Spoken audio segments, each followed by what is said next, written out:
I'm usually a perpetual optimist, so I'm going to hope that, yes, some good regulations, some rules, some guidelines that we can follow will be generated out of this.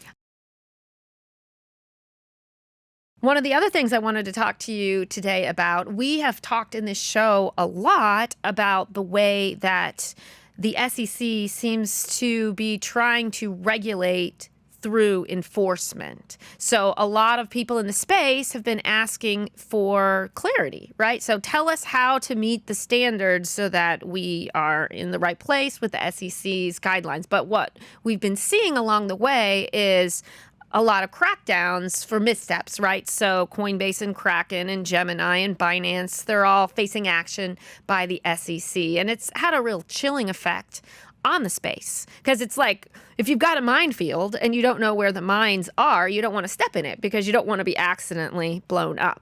So it's been difficult for the industry as they try and figure out, how do we navigate regulations so that we're in conformity to them?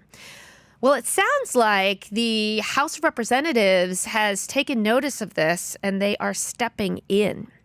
So the chairman of the Financial Services Committee, Patrick McHenry, has announced that on April 18th, the House is going to be having its first oversight hearing of the SEC.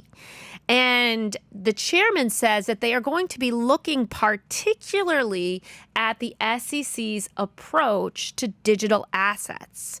So apparently this is going to be the first of several regulatory hearings throughout the summer, with the intent, above all, of helping to clarify the regulatory space in regards to digital assets. What do you think, Amy? Do you think it'll help bring clarity? I'm excited that, I don't want to say that the tables have been turned on Gary Gensler, but you're right. I mean, everybody in the space, you never know who's going to be next, what the lawsuit's going to be. So I'm usually a perpetual optimist, so I'm going to hope that, yes, some good regulations, some rules, some guidelines that we can follow will be generated out of this. I would agree. Sometimes I get a little discouraged, sometimes watching the political discussion, and it's like, well, is this just theater? Are we really going anywhere? Or is everyone politically posturing? But I am hopeful that with more eyes on this, attention brought to it, that we can get somewhere so that we can move forward as an industry. Yes. Were you surprised by the SEC crackdown on Coinbase this week?